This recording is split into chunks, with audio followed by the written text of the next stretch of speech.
ഇന്ന് ഞാൻ തയ്യാറാക്കാൻ പോകുന്നത് ചീട എന്ന് പറഞ്ഞൊരു പലഹാരമാണ് കേട്ടോ. അത് എങ്ങനെയാണ് തയ്യാറാക്കുന്നതെന്ന് നോക്കാം. അതിനായിട്ട് ഞാൻ ഒരു അരക്കപ്പ് തേങ്ങയോടെ ചിരണ്ടി വെച്ചിട്ടുണ്ട്. പിന്നെ ഒരു 5-6 ഉള്ളി, ഒരു അര ടീസ്പൂൺ ജീരകം, ഇതെല്ലാം കൂടെ നമുക്കൊന്ന് നല്ലോണം ഒന്ന് അരച്ചെടുത്തുകൊണ്ട് വരാം. ഈ അരയ്ക്കുന്നതിൻ്റെ കൂട്ടത്തിൽ നമ്മൾ ഒരു അര ടീസ്പൂണോളം കുരുമുളക് ഒന്ന് ചതച്ചിട്ട് കൊടുക്കുക. അതും കൂടെ ചേർത്ത് നമുക്കൊന്ന് നല്ലോണം ഒന്ന് അരച്ചെടുക്കാം. ഒരുപാട് നല്ലോണം അരഞ്ഞു പോകണ്ട, ഒന്ന് നമ്മൾ ചമ്മന്തിക്കൊക്കെ അരയുന്ന പോലെ അരഞ്ഞാൽ മതി.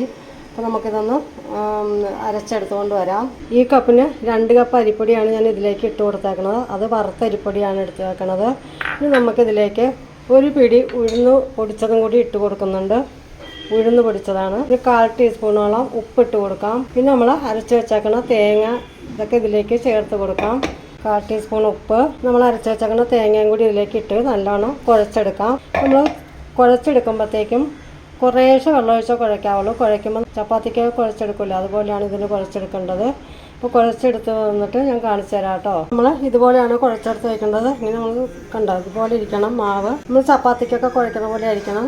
അപ്പോൾ ഇതിവിടെ കുഴച്ച് വെച്ചിട്ടുണ്ട്. ഇതിലേക്ക് 1 സ്പൂൺ നെയ്യ് കൂടെ ചേർത്ത് നല്ലോണം കുഴച്ച് വെച്ചിട്ടുണ്ട്. ഇനി നമുക്ക് പാൻ അടുപ്പയിൽ വെച്ച് അതിലേക്ക് എണ്ണ ഒഴിച്ച് കൊടുക്കണം. നല്ലോണം ചൂടായതിന് ശേഷം ഇതിൽ ചെറിയ ഉരുളകളാക്കി നമുക്ക് അതിലേക്ക് ഇട്ട് കൊടുക്കണം. അപ്പോൾ നമ്മൾ നേരത്തെ ചെറിയ ചെറിയ ബോൾസാക്കി മാറ്റി വെച്ചാൽ മതി. എന്നിട്ട് നമുക്ക് ആവശ്യത്തിന് എണ്ണയിലേക്ക് ഇട്ട് കൊടുക്കാം. ഇത് തയ്യാറാക്കാൻ വേണ്ടിയിട്ട് പാൻ അടുപ്പയിൽ വെച്ച് കൊടുത്തിട്ടുണ്ട്. അതിൻ്റെ അകത്ത് കുറച്ച് എണ്ണയും കൂടി ഒഴിച്ച് കൊടുത്തിട്ടുണ്ട്. നല്ലോണം ചൂടായി തിളച്ച് വരുമ്പോൾ നമുക്കതിലേക്ക് ചെറിയ ബോൾസാക്കി ഇതിലേക്ക് ഇട്ട് കൊടുക്കാം. അത് നമുക്ക് ഏത് ഷേപ്പിൽ വേണമെങ്കിലും ഇട്ട് കൊടുക്കാം കേട്ടോ. ചെറിയ നീളത്തിൽ കുഞ്ഞു ഇതായിട്ട് ഇട്ട് കൊടുക്കാം, ബോൾസാക്കി ഇട്ട് കൊടുക്കാം. അതൊക്കെ നമ്മുടെ ഇഷ്ടമാണ്. അപ്പോൾ നമുക്കിത് ചൂടായിട്ട് ഇതിലേക്ക് ഇട്ട് കൊടുക്കാം. അപ്പം മീഡിയം ലോ ഫ്ലെയിമിലിട്ട് വേണം നമ്മളിത് വറുത്ത് മൂപ്പിച്ചെടുക്കാനായിട്ട്. നമ്മൾ ഹൈ ഫ്ലെയിമിലൊക്കെ ഇട്ട് കഴിഞ്ഞാൽ ഇത് ഉള്ളു വേഗത്തില്ല. അതുകൊണ്ടാണ് നമ്മൾ ലോ ഫ്ലെയിമിൽ ഇടയ്ക്ക് മീഡിയം ഫ്ലെയിമിലൊക്കെ ഇട്ട് കൊടുക്കുന്നത്. നമ്മുടെ ചീട ഇവിടെ പാകമായിട്ടുണ്ട്. നമുക്കിത് കോരിയെടുക്കാം.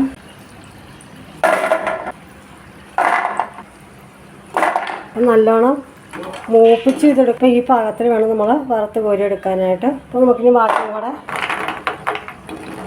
നല്ലോണം മൂപ്പിച്ച് വറുത്ത് കോരി കൊണ്ടുവരാം. നമ്മുടെ ചീട എല്ലാം ഞാനിവിടെ വറുത്ത് കോരി വെച്ചിട്ടുണ്ട്. അപ്പം നിങ്ങൾ ഇതുപോലൊക്കെ തന്നെ ഒന്ന് ട്രൈ ചെയ്ത് നോക്കുക. കമൻറ്റ് ബോക്സിൽ അഭിപ്രായം പറയുക, ലൈക്ക് ചെയ്യുക. അപ്പോൾ okay, bye bye, thank you.